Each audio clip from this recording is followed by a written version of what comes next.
Welcome to kitchen diaries. ಇವತ್ತು ನಮ್ಮ kitchen ಡೈರಿಲಿ coin ಪರೋಟಾನ ಹೇಗೆ ಮನೇಲಿ ಈಸಿಯಾಗಿ ಮಾಡ್ಕೊಳ್ಳೋದಂತ ಇವತ್ತಿನ ವಿಡಿಯೋದಲ್ಲಿ ನಾನು ತೋರಿಸ್ಕೊಡ್ತಾ ಇದ್ದೀನಿ. ಇದನ್ನು ಹೇಗೆ ಮಾಡೋದಂತ ಇವತ್ತಿನ ವಿಡಿಯೋದಲ್ಲಿ ನೋಡೋಣ. ಈಗ ನೋಡಿ, ನಾನು ಮೊದಲಿಗೆ ಒಂದು ಅಗಲವಾಗಿರೋ ಪ್ಲೇಟ್ನ ತಗೊಂಡಿದ್ದೀನಿ. ಅದರಲ್ಲಿ ಈ ಕಪ್ಪಲ್ಲಿ 1 ಕಪ್ಪಷ್ಟು ಮೈದಾ ಹಿಟ್ಟನ್ನು ತೊಗೊಂಡಿದ್ದೀನಿ. ನಾನಿವತ್ತು ಕಾಯಿನ್ ಪರೋಟ ಮಾಡೋಕ್ಕೆ ಹೋಗ್ತಾ ಇದ್ದೀನಿ. ಸ್ವಲ್ಪ ಜಾಸ್ತಿ ಪ್ರಮಾಣದಲ್ಲಿ ಮಾಡ್ತಾ ಇದ್ದೀನಿ, ಹಾಗಾಗಿ ಸ್ವಲ್ಪ ಜಾಸ್ತಿನೇ ಹಿಟ್ಟನ್ನು ತೊಗೊಂಡಿದ್ದೀನಿ.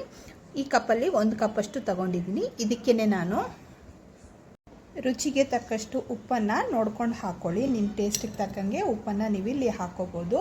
ಹಾಗೆಯೇ ನಾನಿಲ್ಲಿ 1 ಸ್ಪೂನಷ್ಟು ಸಕ್ಕರೆನ ಆ್ಯಡ್ ಮಾಡಿದ್ದೀನಿ. ಇದ್ರ ಜೊತೆಗೆ ಹೊಡೆದು ತಗೊಂಡಿದ್ದೀನಿ.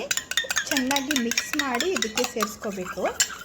ನಿಮಗೆ ಮೊಟ್ಟೆ ಬೇಡ, ನೀವು ವೆಜ್ಜು ರೇರ್ ಆಗಿದ್ದರೆ ಇದಕ್ಕೆ ಬದಲು ನೀವು 1 ಸ್ಪೂನಷ್ಟು ಬೇಕಿಂಗ್ ಪೌಡರ್ನ ಇದಕ್ಕೆ ಸೇರಿಸ್ಕೋಬೋದು. ನೋಡಿ, ಈಗ ಮೊಟ್ಟೆ ಒಡೆದು ಹಾಕ್ಕೊಂಡಿದ್ದೀನಿ. ಮೊಟ್ಟೆ ಹಾಕೊಳ್ಳೋದ್ರಿಂದ ಪರೋಟ ಸೂಪರಾಗಿ ಬರುತ್ತೆ, ಸಾಫ್ಟಾಗಿ ತುಂಬ ಚೆನ್ನಾಗಿ ಬರುತ್ತೆ. ಅದಕ್ಕೋಸ್ಕರ ಹಾಕ್ಕೊಂಡಿದ್ದೀನಿ. ಇದ್ರ ಬದಲು ಬೇಕಾದ್ರೆ ನೀವು ಬೇಕಿಂಗ್ ಪೌಡರ್ನ ಹಾಕ್ಕೋಬೋದು. ಇದಕ್ಕೆ ಈಗ ನಾನು 1 ಟೇಬಲ್ ಸ್ಪೂನಷ್ಟು ಎಣ್ಣೆನೂ ಆ್ಯಡ್ ಮಾಡ್ತೀನಿ. ಇಷ್ಟು ಹಾಕ್ಕೊಂಡು ಕೈಯಿಂದ ನೀಟಾಗಿ ಒಂದ್ಸಲ ಮಿಕ್ಸ್ ಮಾಡ್ಕೊಳ್ಳೋಣ. ಮಿಕ್ಸ್ ಮಾಡಿಕೊಂಡು ಇದಕ್ಕೆ ಸ್ವಲ್ಪ ನೀರು ಹಾಕಿ, ನಾವು ಚಪಾತಿ ಹಿಟ್ಟನ್ನು ನಾದ್ಕೊಳ್ಳಲ್ವ, ಅದಕ್ಕಿಂತ ಸ್ವಲ್ಪ ಸಾಫ್ಟಾಗಿ ನಾದ್ಕೋಬೇಕಾಗುತ್ತೆ. ತೋರಿಸ್ತೀನಿ ನಾನು ನಿಮಗೆ. ನೋಡಿ, ಈಗ ನೀಟಾಗಿ ಮಿಕ್ಸ್ ಆಗಿದೆ. ಈಗ ಇದಕ್ಕೆ ಸ್ವಲ್ಪ ನೀರು ಹಾಕ್ಕೊಂಡು ಮಿಕ್ಸ್ ಮಾಡ್ಕೊಳ್ಳೋಣ. ನೀರನ್ನು ಸ್ವಲ್ಪ ಹಾಕ್ಕೊಂಡು ಮಿಕ್ಸ್ ಮಾಡ್ಕೊಳ್ಳಿ. ಜಾಸ್ತಿ ಒಟ್ಟಿಗೆ ಒಂದೇ ಸಲ ಹಾಕ್ಕೊಳ್ಳೋಕೆ ಹೋಗಬೇಡಿ.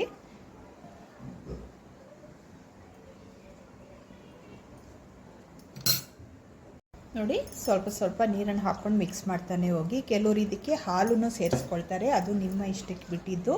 ಬೇಕಾದರೆ ಒಂದು ಸ್ವಲ್ಪ ಹಾಲಲ್ಲೂ ಹಾಕ್ಕೊಂಡು ಮಿಕ್ಸ್ ಮಾಡ್ಕೋಬೋದು. ನಾನಿವತ್ತು ಹಾಲನ್ನ ಸ್ಕಿಪ್ ಮಾಡಿದ್ದೀನಿ.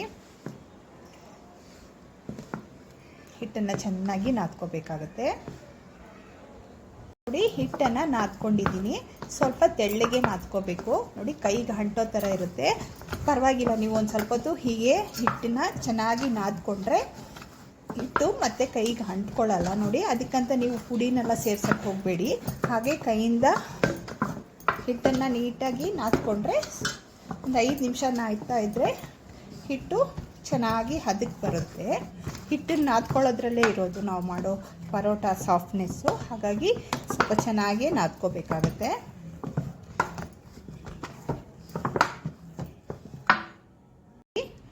ನಾನು ಚೆನ್ನಾಗಿ ನಾದ್ಕೊಂಡಿದ್ದೀನಿ. ನೋಡಿ, ಎಷ್ಟು ಸಾಫ್ಟ್ ಆಗಿದೆ. ಈಗ ಇದನ್ನು ಪಕ್ಕಕ್ಕಿಟ್ಟು ಇಲ್ಲೊಂದು ಬೌಲ್ ತಗೊಳ್ತಾ ಇದ್ದೀನಿ. ಅದರಲ್ಲಿ ಒಂದು ಸ್ವಲ್ಪ ಎಣ್ಣೆನ ಸೇರಿಸ್ಕೊಳ್ತಾ ಇದ್ದೀನಿ. ಎಣ್ಣೆ ಸೇರಿಸ್ಕೊಂಡು ನಾವು ನಾದ್ಕೊಂಡು ಇಟ್ಕೊಂಡಿದ್ದೀವಲ್ಲ ಹಿಟ್ಟನ್ನು ಇದ್ರ ಎಣ್ಣೆ ಒಳಗಡೆ ಹಾಕಿ ಎಣ್ಣೆಯಲ್ಲಿ ಸ್ವಲ್ಪ ಡಿಪ್ ಮಾಡಿ ಇಡೋಣ. ಇದರಿಂದ ಚೆನ್ನಾಗಿ ಹಿಟ್ಟು ಒಣಗದೆ ಸಾಫ್ಟಾಗಿ ಬರುತ್ತೆ. ಈಗ ಇದನ್ನು ಒಂದು 2 ಅವರ್ ಹಾಗೆ ರೆಸ್ಟಲ್ಲಿ ಬಿಡೋಣ ನಾವು. ನೋಡಿ, ಈಗ 2 ಅವರ್ ಆಗಿದೆ. ಓಪನ್ ಮಾಡಿ ನೋಡೋಣ. ನೋಡಿ, ಹಿಟ್ಟು ಚೆನ್ನಾಗಿ ನೈಸಾಗಿ ನೆಂದಿದೆ, ತುಂಬ ಸಾಫ್ಟ್ ಆಗಿದೆ. ನೋಡಿ, ಈಗ ಕೈಯಿಂದ ಇನ್ನೊಂದ್ಸಲ ನೀಟಾಗಿ ನಾದ್ಕೊಳ್ಳೋಣ ನಾವು. ಇನ್ನೊಂದು 5 ನಿಮಿಷ ಚೆನ್ನಾಗಿ ನೋಡಿ, ಇನ್ನೊಂದು 5 ನಿಮಿಷ ಕೈಯಿಂದ ನಾದ್ಕೊಳ್ಳೋಣ. ನಾದ್ಕೊಂಡು ಇದನ್ನು ಉಂಡೆಗಳಾಗಿ ರೆಡಿ ಮಾಡಿ ಇಟ್ಕೊಳ್ಳೋಣ. ತೋರಿಸ್ತೀನಿ ನೋಡಿ.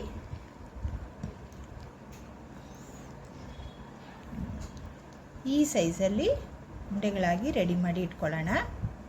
ನೋಡಿ, ಎಲ್ಲಾನು ಉಂಡೆಗಳಾಗಿ ಮಾಡಿ ರೆಡಿ ಮಾಡಿ ಇಟ್ಕೊಂಡಿದ್ದೀನಿ. ಈಗ ಟೇಬಲ್ ಟಾಪ್ ಮೇಲೆ ಸ್ವಲ್ಪ ಎಣ್ಣೆನ ಹಾಕೋಬೇಕು.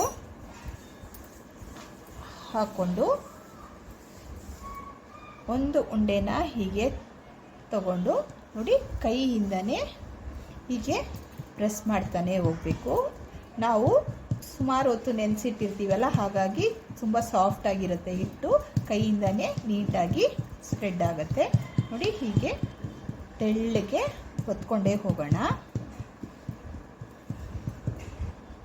ನೋಡಿ, ಅಗಲಕ್ಕೆ ನಾನು ಲಟ್ಟಿಸ್ಕೊಂಡಿದ್ದೀನಿ. ಎಷ್ಟು ತೆಳ್ಳಗಾಗುತ್ತೋ ಅಷ್ಟು. ಈಗ ಈ ಕಡೆಯಿಂದ ಹಿಟ್ಟನ್ನು ತೆಗೆದು ಹೀಗೆ ಇದ್ರ ಮೇಲೆ ಹಾಕ್ಕೋಬೇಕಾಗತ್ತೆ. ಮತ್ತು ಈ ಕಡೆದು ಹಿಟ್ಟು ತೆಗೆದು ಇದ್ರ ಮೇಲೆ ಹೀಗೆ ಹಾಕ್ಕೊಂಡು ನೋಡಿ ಈ ಕಡೆಯಿಂದ ರೋಲ್ ಮಾಡ್ತಾ ಹೋಗಬೇಕಾಗತ್ತೆ. ನೋಡಿ ಹೀಗೆ ಪೂರ್ತಿ ರೋಲ್ ಮಾಡ್ತಾನೆ ಹೋಗಬೇಕು. ರೋಲ್ ಮಾಡಿ ಈ ಎಡ್ಜನ್ನು ಒಳಗಡೆ ಸೇರಿಸೋಣ, ಮತ್ತು ಈ ಎಡ್ಜನ್ನು ಒಳಗಡೆ ಸೇರಿಸೋಣ, ಮತ್ತು ಮೇಲಿಂದ ಕೆಳಗಡೆ ಹೀಗೆ ಪ್ರೆಸ್ ಮಾಡ್ಕೊಳ್ಳೋಣ. ನೋಡಿ ಹೀಗೆ ಇದನ್ನು ಸೆಂಟ್ರಲ್ಲಿ ಹೀಗೆ ಒತ್ಬಿಟ್ಟು ಲೈಟಾಗಿ ಅಂಗೈಯಿಂದ ಹೀಗೆ ಪ್ರೆಸ್ ಮಾಡಿ. ಇದೇ ಥರ ಎಲ್ಲನೂ ಮಾಡಿ ಇಟ್ಕೊಳ್ಳೋಣ. ನೋಡಿ ನೋಡಿ ಇನ್ನೊಂದನ್ನು ಮಾಡಿ ತೋರಿಸ್ತೀನಿ. ನೋಡಿ ತೆಗೆದು ಕೈಯಿಂದ ಹೀಗೆ ಒತ್ತಾನೇ ಹೋಗಬೇಕು. ಎಷ್ಟು ತೆಳ್ಳಗಾಗುತ್ತೋ ಅಷ್ಟು ಕೈಯಿಂದನೇ ಒತ್ತಾನೇ ಇರಿ.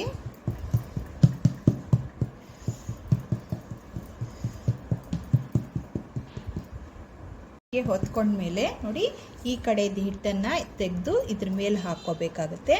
ಈ ಕಡೆದು ಹಿಟ್ಟನ್ನು ತೆಗೆದು ಇದ್ರ ಮೇಲೆ ಹಾಕ್ಕೋಬೇಕಾಗತ್ತೆ. ಸೆಂಟ್ರಲ್ಲಿ ಅರ್ಧೋಗಿದೆ ಅಂತ ಟೆನ್ಷನ್ ಮಾಡ್ಕೊಳ್ಳೋ ಅವಶ್ಯಕತೆ ಇಲ್ಲ. ನೋಡಿ ಹೀಗೆ ರೋಲ್ ಮಾಡ್ತಾನೆ ಹೋಗಬೇಕು. ರೋಲ್ ಮಾಡಿದ್ಮೇಲೆ ಈ ಕಡೆದು ಎಡ್ಜ್ ಇರುತ್ತಲ್ಲ ಅದೆರಡನ್ನ ಹೀಗೆ ಸೆಂಟ್ರಲ್ಲಿ ಹಿಡಿದು ಲೈಟಾಗಿ ಹಿಂಗೆ ಪ್ರೆಸ್ ಮಾಡ್ಕೋಬೇಕು.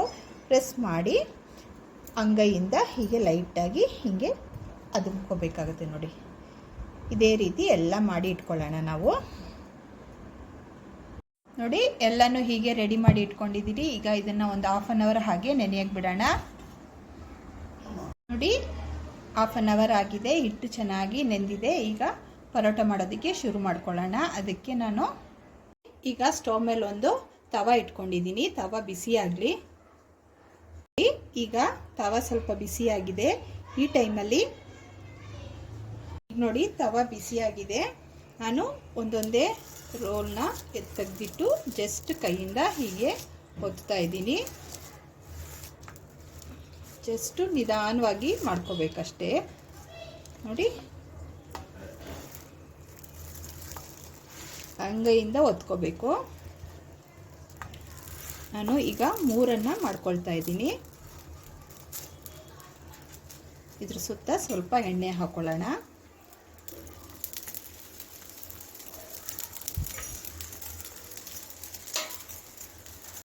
ಸಿಮ್ಮಲ್ಲಿ ಇಟ್ಕೊಂಡು ಬೇಯಿಸ್ಕೋಬೇಕು. ಯಾಕಂದರೆ ದಪ್ಪ ಇದೆಯಲ್ಲ ಒಳಗಡೆ ಎಲ್ಲ ಚೆನ್ನಾಗಿ ಬೇಯಬೇಕು. ಹಾಗಾಗಿ ಸಿಮ್ಮಲ್ಲಿ ಇಟ್ಕೊಂಡು ಬೇಯಿಸ್ಕೊಳ್ಳಿ.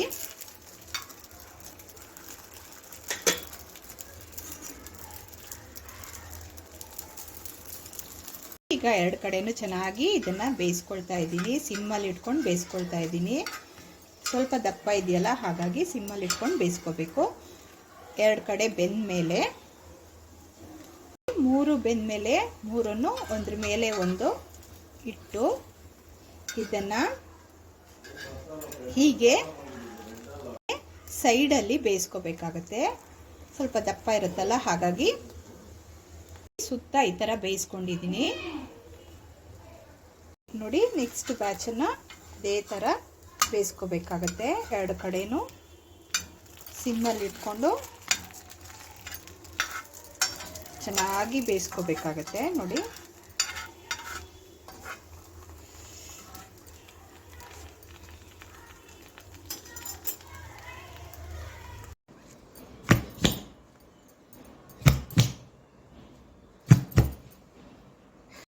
ಪರೋಟನ ರೆಡಿ ಮಾಡಿ ತಟ್ಟೆಯಲ್ಲಿ ಜೋಡಿಸ್ಕೊಂಡಿದ್ದೀನಿ. ತುಂಬಾ ಮೇಲಿಂದ ತುಂಬ ಕ್ರಿಸ್ಪಿಯಾಗಿ ಒಳಗಡೆ ತುಂಬ ಸಾಫ್ಟಾಗಿ ಆಗಿದೆ.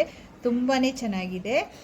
ಇವತ್ತಿನ ರೆಸಿಪಿ ಏನಾದರೂ ನಿಮ್ಗೆ ಇಷ್ಟ ಆದರೆ ಲೈಕ್ ಮಾಡಿ, ಶೇರ್ ಮಾಡಿ, ಸಬ್ಸ್ಕ್ರೈಬ್ ಮಾಡೋದನ್ನು ಖಂಡಿತ ಮರಿಬೇಡಿ. ಇದನ್ನು ನಾನು ಇವತ್ತು ಪನ್ನೀರ್ ಬಟರ್ ಮಸಾಲೆ ಜೊತೆಗೆ ಸರ್ವ್ ಮಾಡ್ಕೊಂಡಿದ್ದೀನಿ. ಆಲ್ರೆಡಿ ನಂದು ವಿಡಿಯೋ ಪನ್ನೀರ್ ಬಟರ್ ಮಸಾಲೆದು ವಿಡಿಯೋ ಯೂಟ್ಯೂಬಲ್ಲಿ ಇದೆ. ಬೇಕಾದರೆ ಲಿಂಕ್ ಬೇಕಾದರೆ ನಾನು ಶೇರ್ ಮಾಡ್ತೀನಿ. ಇವತ್ತಿನ ರೆಸಿಪಿ ಏನಾದರೂ ನಿಮ್ಗೆ ಇಷ್ಟವಾದರೆ ಲೈಕ್ ಮಾಡಿ, ಶೇರ್ ಮಾಡಿ ಮತ್ತು ಸಬ್ಸ್ಕ್ರೈಬ್ ಮಾಡೋದನ್ನು ಮರಿಬೇಡಿ.